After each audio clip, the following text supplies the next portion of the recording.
Students, we are reading lesson 15, blow hot, blow cold. So let's start from page number 141. Here, do this is given. Mia Balistier was confused when he saw the woodcutter blowing on his cold hands to make them warm and on the hot potatoes to cool them. मियाँ बलस्तिये जो थे वो confused थे, है ना, कि जब उसने वुड कटर को देखा कि वो अपने हाथों को गर्म करने के लिए, अपने ठंडे हाथों को गर्म करने के लिए भी ब्लो कर रहा है और हॉट पोटैटोस को कूल करने के लिए भी ब्लो कर रहा है। ठीक है, तो यहाँ कुछ क्वेश्चंस दिए हुए हैं। C, have you warmed your hands in winter by blowing on them when they are cold? How does it feel? So yes, I often warm my hands in winter by blowing on them. When they are cold, it feels warm and cozy. Okay. Now second question. Blow hard from your mouth onto your hands. How did you find the air from your mouth is as compared to the air around? Was it hotter or cooler? So on blowing hard from the mouth onto the hands, the air from the mouth feels hotter as compared to the air around. यहाँ बताया जा रहा है कि जब अपने आप हाथों में तेज से ब्लो करेंगे, है ना, तो आपके मुंह से जो है वो कैसी हवा निकलेगी?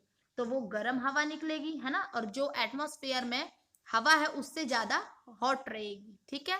Now question number 3. Now put your hands at some distance from your mouth and blow again.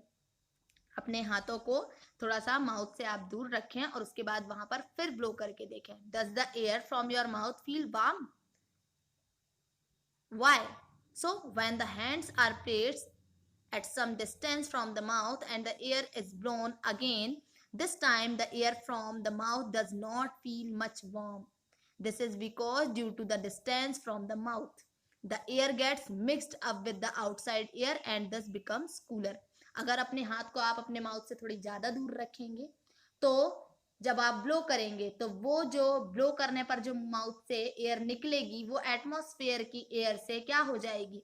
मिल जाएगी, है ना, मिक्स हो जाएगी, जिसकी वजह से वो उतनी वार्म नहीं रहेगी जितना कि जब आप पास में हैंड को रखे थे माउथ से, है ना, तब रही होगी। ठीक है। Now page number 142. Think and tell. Can you think of any other way in which you use the warmth from your breath? So yes, another way in which we can use the warmth of our breath is when someone gets swelling and redness in eyes. जब कभी swelling होती है या आंखों में लालपन आ जाता है तो अपन क्या करते हैं? अपनी गर्म सांस को, है ना, किसी कपड़े पे भाप देते हैं और फिर आंखों को सेकते हैं। ठीक है। And quickly planning it in the swollen part or red eyes gives some relief to the person. और फिर जब लगाते हैं, जैसे आंख की अगर बात की जाए, वहां पर हम आंखों में उस कपड़े को लगाएं जिसको हमने अपने मुंह से वार्म किया, भाप दी थी, तो क्या होगा? आपकी आंखों को थोड़ा रिलीफ मिलेगा। ठीक है। नाउ सब कुछ एक्टिविटीज यहाँ दी हुई है पेज नंबर 142 में थिंक एंड टेल के नीचे कि fold a piece of cloth 3 or 4 times. Now bring it close to your mouth and blow hard on it. Did the cloth become warm? Cloth को आपको क्या करना है? क्लॉथ को 3 or 4 times फोल्ड करना है और उसको माउथ पर ले जाकर ब्लो करना है। ठीक है, हार्डली। और उसके बाद फिर आपको बताना है कि did the cloth become warm? क्या कपड़ा जो था, क्लॉथ था, वो गर्म हुआ? तो yes, the cloth has become warm. Okay. Second question है, एक्टिविटी दी हुई है कि बलिस्तिये saw that the woodcutter was trying to cool the hot potatoes by blowing on them. What would happen if he had eaten the potato without cooling them? कि बलिस्तिये ने देखा woodcutter को कि वो हॉट पोटैटो को ठंडा करके और मुंह में खा रहा था। अगर वो ठंडा नहीं करता तो क्या होता? उसका जो माउथ था वो जल जाता, बर्न हो जाता, है ना। तो एक क्वेश्चन दिया हुआ है, have you ever burned your tongue when you ate or drank something that was too hot? क्या कभी आपकी टंग जो है, जीभ जो है, वो कभी जली है कुछ खाने या पीने में जो कि बहुत गर्म रहा हो? How do you cool some food when it is too hot? और आप कैसे ठंडा करते हैं किसी फूड को जब वो बहुत गर्म होता है? तो यहाँ देखें क्वेश्चन नंबर 6 का answer, yes I had once burnt my tongue on drinking very hot tea. कई बार आप लोगों के साथ ऐसा हुआ होगा कि गर्म चाय पीने से मुंह जल जाता है, टंग जल जाती है ना।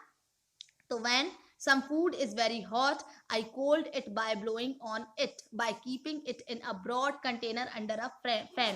तो क्या करते हैं, अगर गर्म खाना होता है, कोई फूड होता है, तो उसको हम फैन के नीचे रख देते हैं या फैन के सामने रख देते हैं ताकि वो खाना ठंडा हो जाए। ठीक है। Now if you were to cool these 3 hot things, dal roti rice, क्या आप इन तीनों को, दाल रोटी और राइस को कूल कर सकते हैं? इन विच वे वुड यू डू सो, किस तरीके से कर सकते हैं? तो यहाँ आंसर आप देखें, for dal roti and rice can be cooled by keeping them in a broad container, मतलब बड़े से बर्तन पे उसको रखकर, मतलब जैसे थाली वाली अगर होती है ना, तो उस पर रखकर और फैन के नीचे रख के, और या तो फिर मुंह के द्वारा फूंक कर, है ना, माउथ से हम ब्लो करके, ब्लोइंग एयर, ठीक है, उसको ठंडा कर सकते हैं। अब यहाँ पर आप देख सकते हैं कि एक क्वेश्चन है 143 पेज पर कि for what other things do you blow air from your mouth, और किस तरीके से आप अपने मुंह से हवा ब्लो करते हैं, मतलब है ना, एयर ब्लो करते हैं। तो यहाँ पर दिया हुआ देख सकते हैं आप, फॉर विस्लिंग, जब सीटी बजाते हैं तो आप हवा निकालते हैं।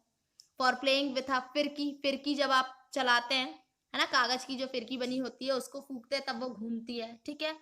On erasing on the notebook with an eraser, the rubber particles are removed by blowing air on them। जब आप इरेज करते हैं नोटबुक में तो वहां पर रबर पार्टिकल कुछ आ जाते हैं, तो आप उसे फूंक कर किनारे करते हैं। ठीक है। And for cleaning the spectacles, चश्मे को साफ करने के लिए, है ना, जो आपके चश्मे होते हैं उनमें थोड़ा सा भाप देते हैं आप, भाप मतलब मुंह से फूंकते हैं, उसके बाद फिर उसको साफ करते हैं। ठीक है।